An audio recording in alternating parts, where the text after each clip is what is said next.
guys, welcome to another episode of Horror Movie Night. This week, we are talking about the Chatroulette horror film from 2012, which according to IMDb only sold 30,000 copies on its release. I own one of them, and that is the movie Smiley. Holy shit, Smiley is one of the most poorly made, poorly executed, poorly thought out movies I've ever seen. So I figure why not force two of my most beloved friends to watch it for the lulz. It was called the Candyman of the digital age, Matt. Oh my God. Yeah, and you know what? They're really trying to be Candyman right out the gate with this fucking movie. So this film has a jump scare in like the first 30 seconds of the movie. Well, what bothered me the most about this is I watched this at 11 o'clock at night while Jade was trying to sleep upstairs. And this was one of those movies that in order to really, really enhance the scares, they would make it so the volume is so low. So when they're speaking, it's so low and you have to have your volume up so high. And then the smallest jump scare is like blowing out your speakers. Yeah. It doesn't work. It doesn't scare you. It just annoys the shit out of you. Yeah. And then there's like, so the premise of this movie, as I said up front, is basically a Chatroulette killer, which leads me to a question I need to ask you guys, first of all. Okay. Like, Chatroulette was one of the biggest mistakes in history, but did any of you guys ever go on it? Yes. Yeah, probably to try and meet girls, huh? No, we had this thing where me and my friend Jordan, we would get a girl to sit on Chatroulette. And we would just be off of his laptop. And when a dude would be jerking off, we would get her to start unbuttoning her shirt or start lifting it up, and then we would just jump out in her underwear. We're like, "You're doing it! You're doing it! Keep doing it!" And it's so funny to watch them slow. Like, it's, if I could paint a picture over the phone, you just see someone's hand going really fast. And then it slows down, stops, clicks on the mouse, and then you're just on the next person. So I was on Chatroulette once. It was a bunch of us were at a house, and my friend had a puppet. So we were like, "Hey, let's just put the puppet on Chatroulette." And I think I've heard this story. Continue. Yeah, and it was my friend Lauren, and Lauren is adorable. Like, Lauren's like one of the cutest girls I know. And these like high school kids from, I think they were in Canada, but they weren't from Canada. They were from like another country, and they were doing a field trip to Canada. Ended up talking to us and the puppet for like 30 minutes on Chatroulette. And we're like, wow, what nice kids. So we like put down the puppet and like got on camera. And as soon as they saw Lauren, their entire demeanor changed, and they're like, "Boobs! Show us your boobs!" Like, it was like, just went from like, oh, what nice like middle school, high school kids, to just like, flip them out. But flip them out. I assume that they don't know how boobs work. They're kids. But Jesus, man, that's what paints the picture for me. And then the other thing I always remembered was Ben Folds. For like a year, whenever he would play a show, he would project Chatroulette. Oh, that's right. Yeah. Screen, and he would sing songs about whatever was popping up on Chatroulette until they clicked the next button to switch but he had over. To stop because there were too many dicks, right? Yeah, dicks kept popping up on the screen, which like he would write songs about it, but people were getting offended. Mostly the people whose dicks were projected in front of an entire stadium of people, but maybe whatever. Yeah. I love. In the beginning of this movie, we got little girl exposition who's sitting there, and she's just like, I don't want it to go all smiley on me. Oh, like, God. But here's the thing. So I told you already that there's like plot holes out the ass in this movie, and a big chunk of it is this first part, because you find out that the babysitter with this little girl is part of, hey, spoiler alert, Anonymous and 4chaner who's behind the Smiley killer. And she's a member of Anonymous, but this little girl is telling her about the Smiley mythos. But I think the whole concept was that they just created it recently. Like, they hadn't even started to do the Smiley stuff yet. So it was just like none of that makes sense to me. at all. The scene is completely pointless. It's just there as a red herring to the twist in the movie. That's not even that good of a twist. No, it's a shitty twist. I don't know how you guys watched this. Did you watch it on your computer or on a pretty big size television? I watched it on my tiny ass TV. Okay, so maybe you didn't see it. Maybe Scott did, depending on his monitor size or if you watched it on the TV. But this is the most shaky, non-found footage movie I've ever watched. Like they have no stabilizer. That's so weird. I mean, also it's not that weird because everything about this movie was a mistake.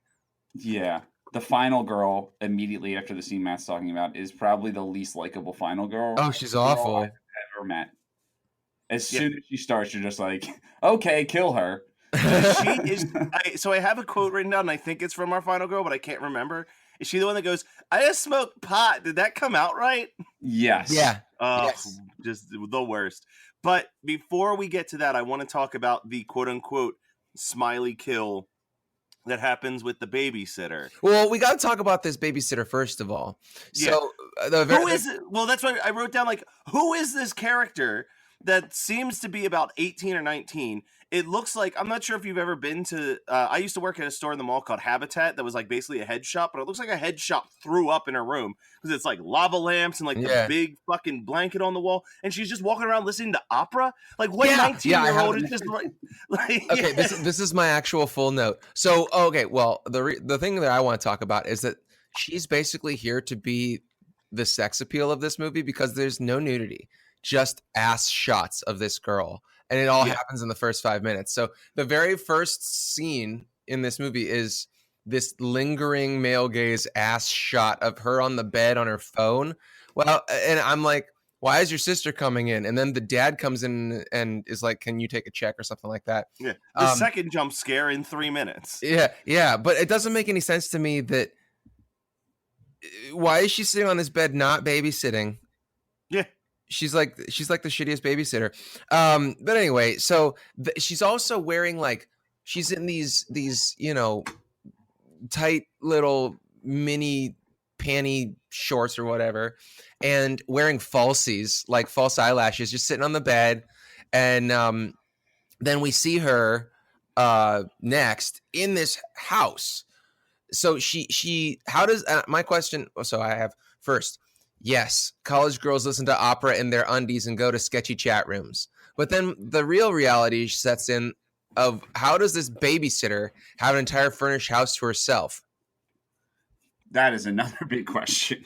So here's my guess on that. I have a theory on that at the very least. I think all of these anonymous assholes all live in one house together. But that wouldn't make any sense because where were they? Like, why would it doesn't make any sense that they would fake kill her? Like, why would she be acting scared? Well, they fake kill her because she knows that their plan, it's so convoluted. But their plan is they're having a party and they've got our final girl there who's been brought there by her roommate. And they're like, if you notice in the opening scene, the guy that she's chatting with is the guy when they're at the party with the final girl. He's doing the other side of that scene. Yeah, we noticed that deep cut. Yeah, I know. No, but what I'm saying is like, so she has to make it believable because it's being set up for that girl that they're trying to fuck. But I think what Scott's saying, and it's one of the questions I raised, walking around the house where there's no camera. She's not on her laptop. And she's visually terrified. This is true. Hey, she's very good at acting. Yeah, she's a method actor. Yeah, okay. The character is. The actual actress is horrible at acting. Oh my god, they're all so bad at acting. Most of them are YouTube stars. That's the problem. Oh, that explains it. That I did recognize the that one kid, the black kid, was definitely big on YouTube. But still, why does every male in this movie, regardless of the age, there is some sexual tension? Yeah. In every scene. When she's the babysitter, you think that the dad's about to fuck her. The teacher wants to fuck her. The only person. Oh my god, that teacher. The only person that seems like they're not trying to fuck a child is the Pedo Bear? Pedo Bear, not Shirani. The fucking Shirani? It's a Lonely Island video. It's a Lonely Google Island Shy song. Ronnie right now and tell me it doesn't look like fucking Pedo Bear. The cop from Community. And whatever else is he from? Oh yeah, Shirani. Oh man, I had forgotten about Shirani. Yeah. So So there's much one more thing I want to scene talk hair, about. though. What year was this movie? 2012, which was well past the scene hair stage. Yeah, as like I if it was say. 2008, maybe. Yeah, and that wasn't like you're getting it. You're getting it like really confused with the times, because I was involved in like the whole scene things, and like there were nerds in the scene. There were nerds that went to shows, but they didn't have that look. Like that was a very specific like emo guitar. Yeah, that was the guitarist of a screamo band haircut that everyone was rocking right there. Yeah. There's at least one more thing that I want to talk about in the first 5 minutes of this movie. We're 11 minutes in this episode. There's a mistake in the first 5 minutes of the movie, because the guy is sending her the "I did it for the lulz" thing for the Smiley killer to jump out at her, right?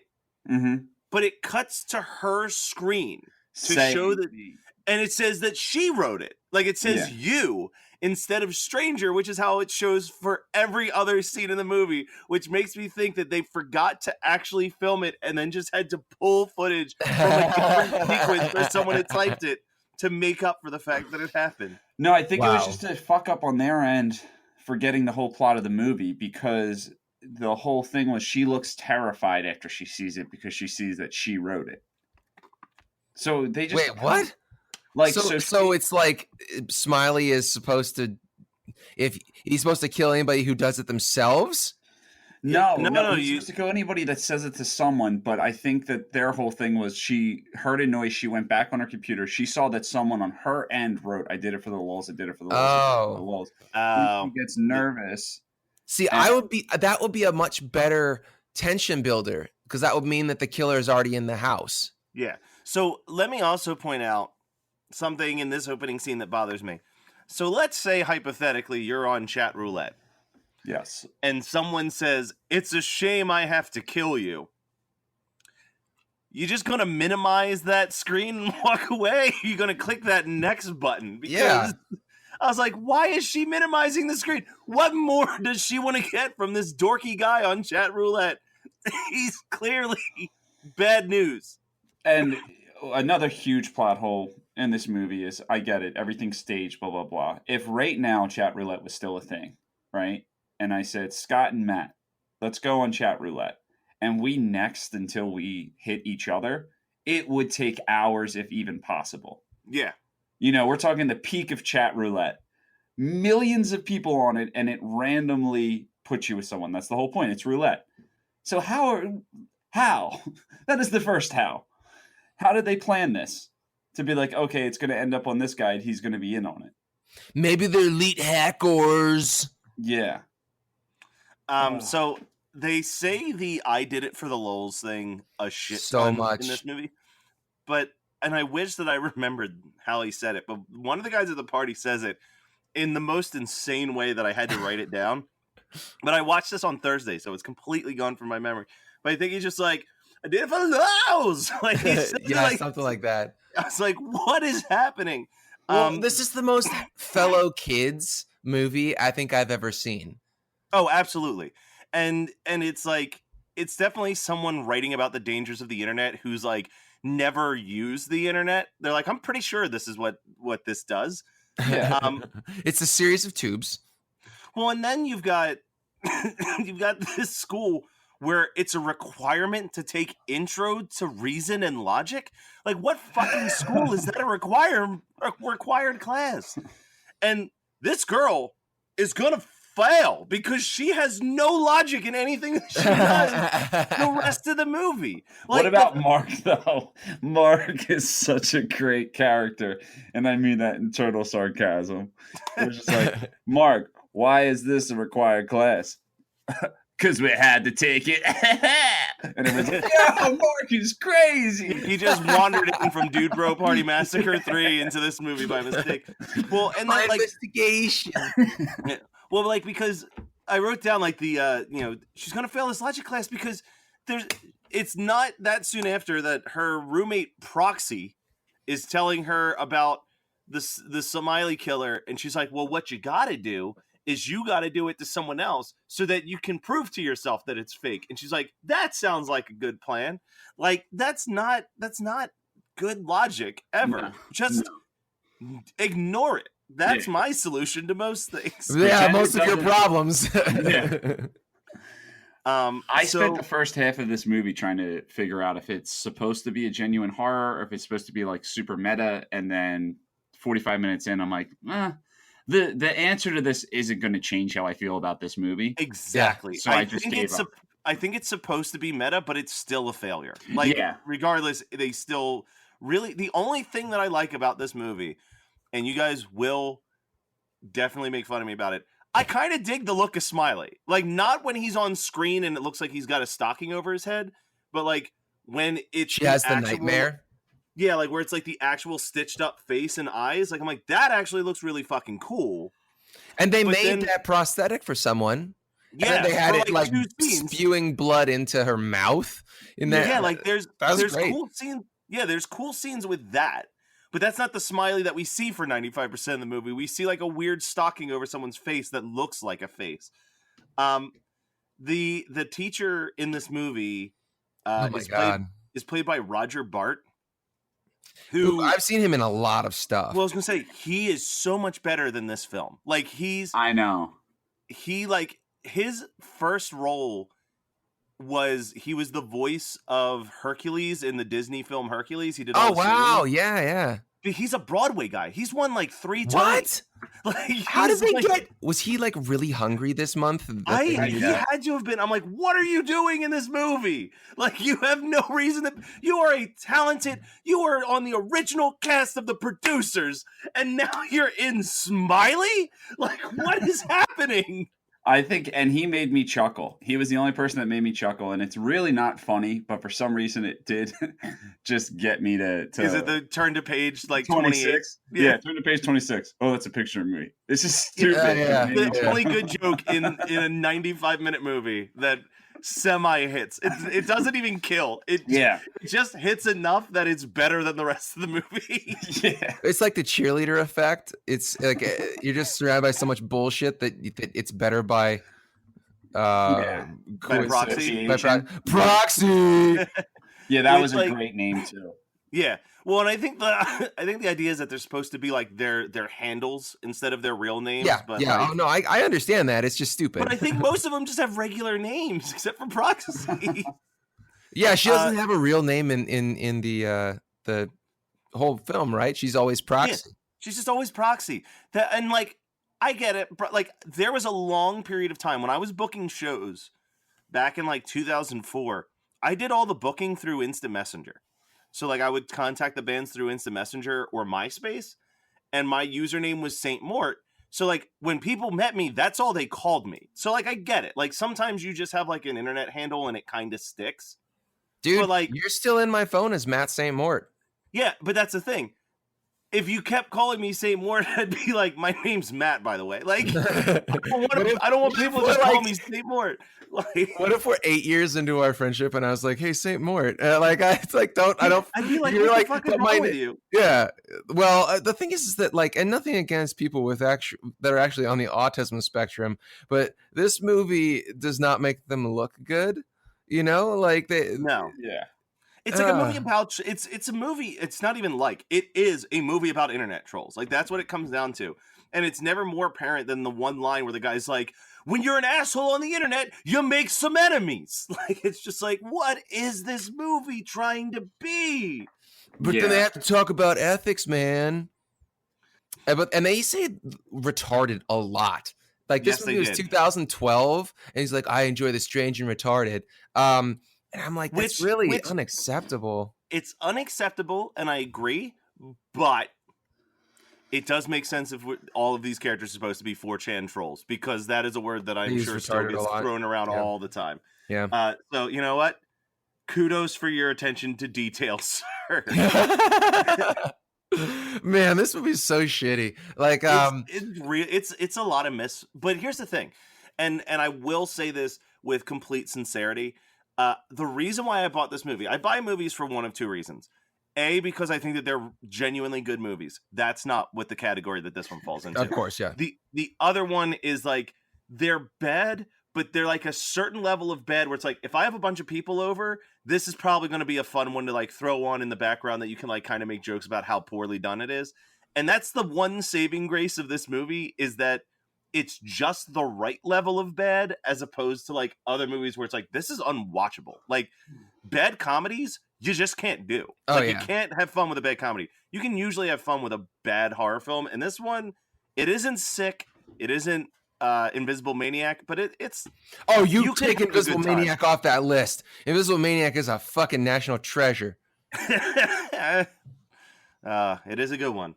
Okay, so I remember a couple days ago before I watched this. So I had an illegal copy that I was going to watch, and it didn't work. And so I messaged the guys. I'm telling the listener that I'm messaging the guys. I'm saying, God damn it, I wasn't going to pay for this movie, but I have to watch it for $3.99 or something on YouTube. And which I thought was quite ironic that the only place to watch it was YouTube, to rent it,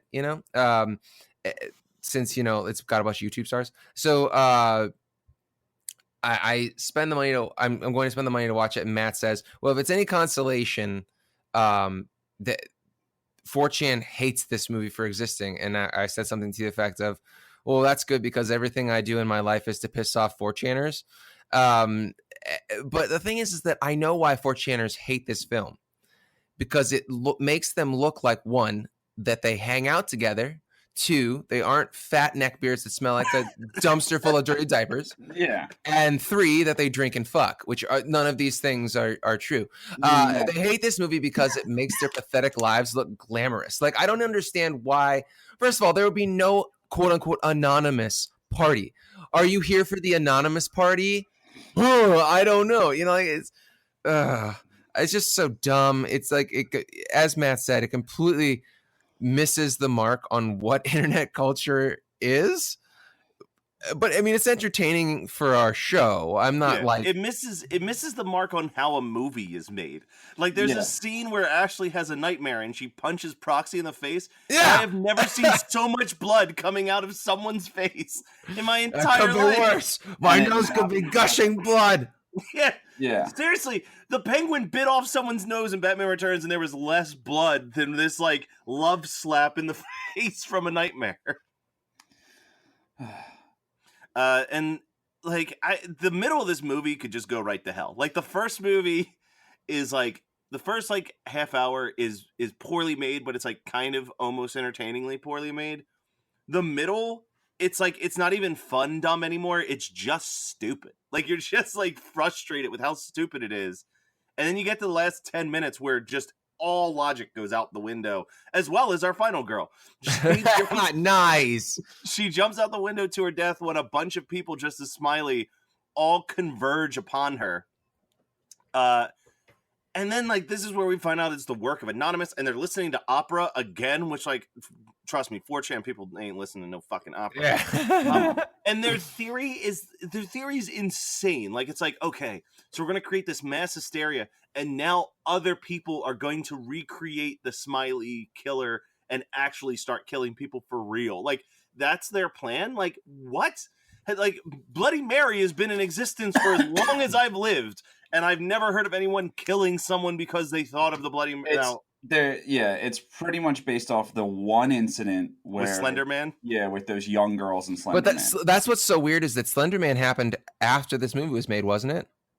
The girls killing, the actual murder. Yeah, I mean 2012.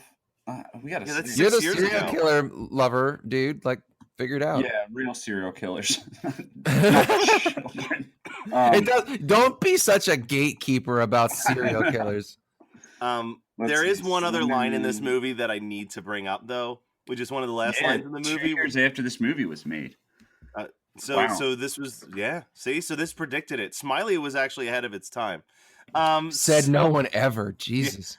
There's a line in this movie towards the very end after everything's happened and they're celebrating the fact that they caused our final girl, Ashley, to jump out the window. our main anonymous guy sits down and he goes, I kind of have a boner. Is that weird? Oh, It's just like, what? And then Smiley ends up being real. He kills Proxy. He actually looks awesome in that scene. So there's the two cool scenes with Smiley. And then I doubt you guys stuck around, but there's a post-credit sequence. Oh yeah, no, I did not stick. so around. I knew about it and I looked for it, and I don't think that the version that I saw had it. But it's Ashley's literally alive, right? 2 seconds. Yeah, it's just all the credits go, and then it cuts to Ashley real quick, and she opens her eyes, and then it cuts to black. It's literally like 3 seconds, so it's very easy to miss it. So here's my question about that. Are they saying that Smiley is real, or are they saying that Ashley killed them? That she survived and she killed them? I think the latter is too smart. Yeah, I think it's that Smiley is unexplainably real, but has only worked now that they've started the myth of Smiley. Oh, no, I like that. Yeah, like I think that it's kind of a little bit of that like new nightmare concept of like once you create a demon, the demon becomes a reality type thing. Okay, so now I like that. How much better this movie would have been if fucking they're at the party, right? They type in, I did it for the lulz, I did it for the lulz, I did it for the lulz. Same thing happens, but then the Smiley gets fucking gashed. The person dressed as Smiley. Well, and then the girl pops up, see that it was all an act, she gets gashed, and then the whole group of kids is trying to deal with the fact that this whole prank they just made up is actually real. Could have been a better movie. So I would say yes and no. I would say you keep the first 30 minutes, and then you jump to the last 10 minutes. So the middle of the movie is where the twist is. Where you're like, oh, Jesus Christ, it's anonymous? What did I watch? A short film? And then they realize that they actually did create Smiley, and now it's like Smiley's coming to pick all of them off. So I dig that idea a lot. Surprisingly, like that would have improved this movie tenfold. Well, I mean, it would have made it a great modern horror movie. Well, as long as it would have been not YouTube stars. Yeah, well, also it would have been cool if they would have had the acting and script to specifically bad, like intentionally bad. Yeah. And then when you do the twist where Smiley is real, then they actually have good script writing and acting. I say we sell our idea. We sell our idea to Brett from You Might Be the Killer and be like, hey man, you ever consider remaking Smiley? We've got an idea for you. Because I think that he could handle the like, hey, this needs to be intentionally stupid for the first like 30 minutes. I'm only signing on to this if we have Steve the Kayak King involved. He's Smiley. Oh! Is it weird that I got a boner? All right, so is there anything else that you guys have to say? This might be the longest we've ever talked about a movie on this show. That you say that every time, dude. I just want to reiterate how it disappoints me, Roger Bart. I'm disappointed in you for being in this movie, because you didn't have to. Because the same year you filmed Freaky Deaky with Christian Slater, who was in Heathers with Winona Ryder, who wasn't Beetlejuice. I was hoping. I kind of had a feeling that Roger Bart was the only option for this one. Yeah. Oh yeah. No, Thank God for that. You almost had nothing. Yeah, I'm offended. No, if he can get through Sick, he can get through Smiley. It's not that I couldn't get through it. I'm offended by it because it takes two things I'm not and is offensive. This movie is offensive to horror, the genre, and it's starring a bunch of people that are offensive to comedy. Like YouTube stars are the epitome of just bad comedy that shouldn't be famous, and this movie shouldn't have been made. And the fact that it is next to Texas Chainsaw Massacre on YouTube, and you can rent Texas Chainsaw Massacre for $2 less than this movie. Wow. Infuriates me. Yeah. Do you think it would have been better if they used more internet personalities? Like if they had the annoying Orange in here and Fred and the Chocolate Rain guy. They made a Chocolate Rain reference. They absolutely so many did. Stupid references in this movie. Like, I don't get how these people, me and my friend John, who was at your house, Scott, for a little bit we'll just send each other YouTube stars and Facebook stars videos. And like, it'll just be like, I'll send him a video and then he'll respond 47 seconds or 52 seconds. And it's just how long we can get through it. Because they're so unfunny. I have to see so many girls down here and in PA share that Help Helen Smash video, and it's like it's been the same joke for 2 years. 2 years, it's been the same joke. Oh, she makes sexual innuendos about her boyfriend.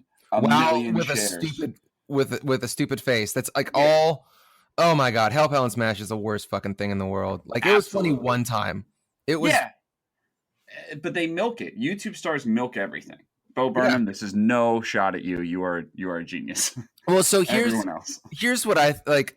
My question for you then is, you remember how everybody was always giving a lot of shit to Family Guy for doing the like, you know, like when Peter would fall and hurt himself and like just beat a dead horse with the joke. Yes. That's basically that's what YouTube stardom feels like to me. Yeah, and it's like my anxiety can't deal with the one thing my anxiety can't deal with, and I'm glad I don't see it anymore. The one thing, or just one of the million things? One of the million things. There we go. Is the videos where it's like how to, and it's like how to make something or something, and this person just destroys their kitchen, like just like starts like throwing dirt and slamming a milk bottle. Like it's like how to make a cake. You never saw those? Oh, you mean they're the fake how-tos. Yeah, but they end up just destroying it. I'm like, you're making such a big mess for such a little reward. Yeah. No, they're making their money, dude. That there's some ridiculous amount of money in YouTube, or else these dumb shits wouldn't be on there. Yeah, I guess so. I just can't deal with it. Yeah, no, it's frustrating, and this is why we need Vine to come back, because Vine stars were always so much better than YouTube stars. I don't know, dude. You've said that more than once. No, they are. Like the thing is, they are the Vine stars. They're the Vine stars that they're given more than 6 seconds, and they don't know what to do with themselves. And people don't understand what ridiculous like people try to do what Hot American Summer does, and they just don't know how to do it. Where it's like, they'll be like, I'm in the shower, let me grab my shampoo. This is an orange. And everyone's like, 1 million likes, 1 million shares. This is comedy. It's not comedy. It's not comedy. You are so mad. I know. And now I'm sweating. And now well, pure comedy is a video like where it's two friends hanging out, and one friend's like, hey man, can I have some of that Capri Sun? And then they just start chugging the juice. And then when it cuts back to the other dude, he's naked for some reason. Which was Brian's first short film that he did. I've seen it. Juice. I think the thing I love about Juice so much is like, although my skits aren't good, and I know they're not good, and maybe that's why I'm so angry. Most of them are written.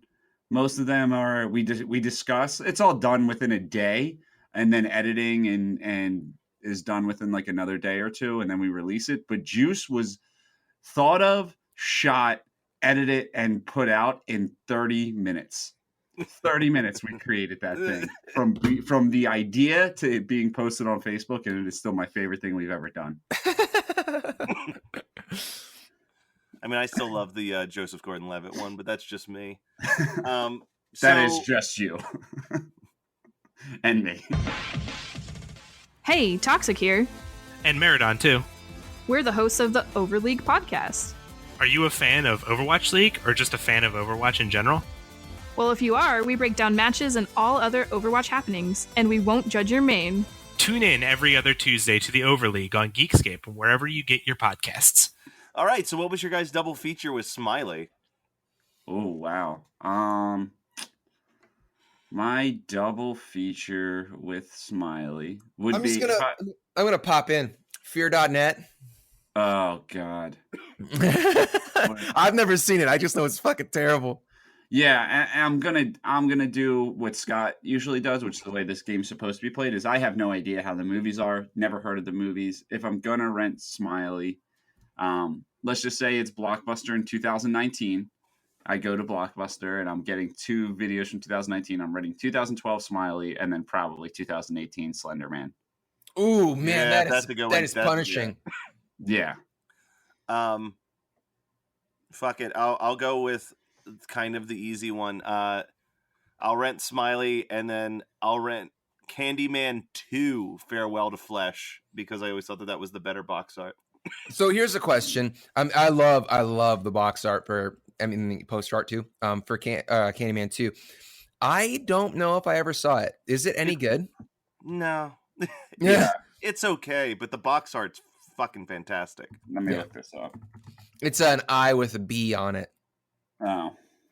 I thought that was, I think that's the Candyman. The one that I'm thinking of was the one that was in the back of every comic book, where it's the girl and she's got like the whole beehive around her, and she's got like bees coming out of her face. Yeah. I had to research that because I thought that you were thinking of something else, because I'm not blown away by that. I'm not either. All right. I remember Candyman 3 and Candyman 1's cover art's better. Wait, is there a third Candyman? Yeah, Candyman 1 is... I know this from Google. I had no idea there was a third Candyman. But Candyman 1 is just the eye with Candyman in like the pupil and a bee on the eyeball. And then Candyman 3 is just an eye with a bunch of bees surrounding the eyeball. Wow, 1999. Oh, so that's getting added to the list. It should. Have any of us seen it? I haven't. No, I definitely haven't. Oh, man, we got to do it. Yeah, and Tony Todd's in it. God bless him, dude. I mean, He's Tony like Todd more has to be in it, famous. right? I mean, I don't think so. And I want to defend my Candyman 2 thing because I did just look at all the posters, and you're right, that is the worst of the three. I think it's just the nostalgia of it being at the back of every comic book I read in the 90s. Like, I'm just like, oh man, nostalgia. Like the same reason why I always think of the Splatterhouse. Yeah. Thing in the middle of every comic book, and I've never played that game, but I have nostalgia for the game Splatterhouse just because of that. And yeah, I get that. I get if Matt Kelly, 13 years old, he's reading a comic, he gets to the back, there's an advertisement for any horror movie. That Friday, he's at Blockbuster and sees the same box art he saw on the back of his comic book. That's a 90% chance he's going to go home with that movie. Yeah. But unfortunately, this was like 7-year-old Matt who was afraid of Of all everything? of the horror movies. Yeah. Versus 33-year-old Matt who's also scared of Afraid everything. of everything. Yeah. Just tries to pretend that he isn't to look cool. If we're gonna mention Dude Bro Party Massacre once in the episode, we should mention it again. You're basically like the drunk guy. Like the guy with the DTs who's like, ha, ha, ha, and then his hand shakes. Yeah. So is that it? You love horror now just to try to cover up the fact of everything else you're scared of? Like, what do you mean? I love horror movies. Why would I let something like human contact interfere with fear? I mean, isn't that the reason why we're all on this show? Yeah. First of all, I haven't slept because it's like coming down to like 3 months where we have to go to this fucking convention. Oh, you've never been to Monster Mania? No, man. This is cool. I get to hang out with you guys, and I don't even really have to hang out with you guys. Yeah, it's like we can just exist next to each other. Now it's like, oh, I got to be around people. Which is funny that I mock Matt for it, because Matt is easily the most outgoing, charismatic out of all three of us in public. For sure. And I don't understand it at all. But all right, that was Smiley from 2012 as picked by this guy. And you're welcome. Before I forget, this is kind of the last episode where you guys have a chance to put in your requests for Listener Submitted Month for April, because starting in the beginning of February, we're cutting it off. We're going to pick our movies and figure out what we're going to watch for April. So hmnpodcast@gmail.com is the place that you want to be submitting that stuff. Also visit our website at hmnpodcast.com. And, you know, all of that's basically our handle on everything. So go find us on Facebook and Instagram and Twitter and all of that good stuff. And please, if you haven't before, take a second to rate and review us on iTunes. Apparently, it helps us more than even we know.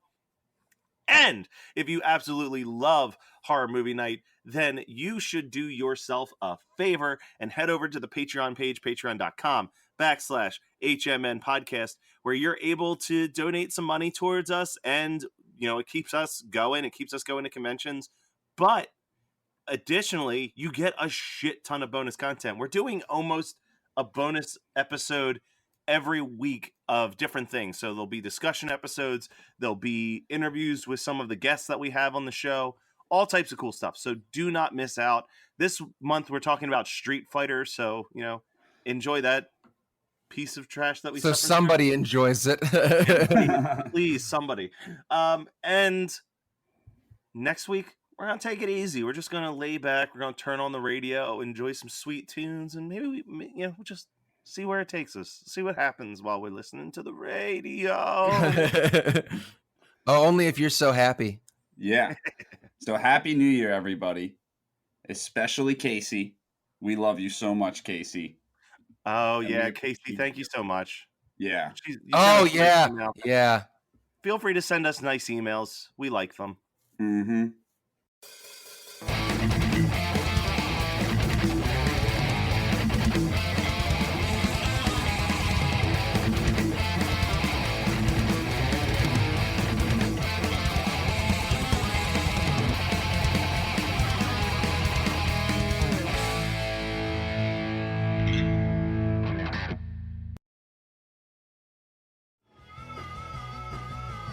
You're listening to the Geekscape Network.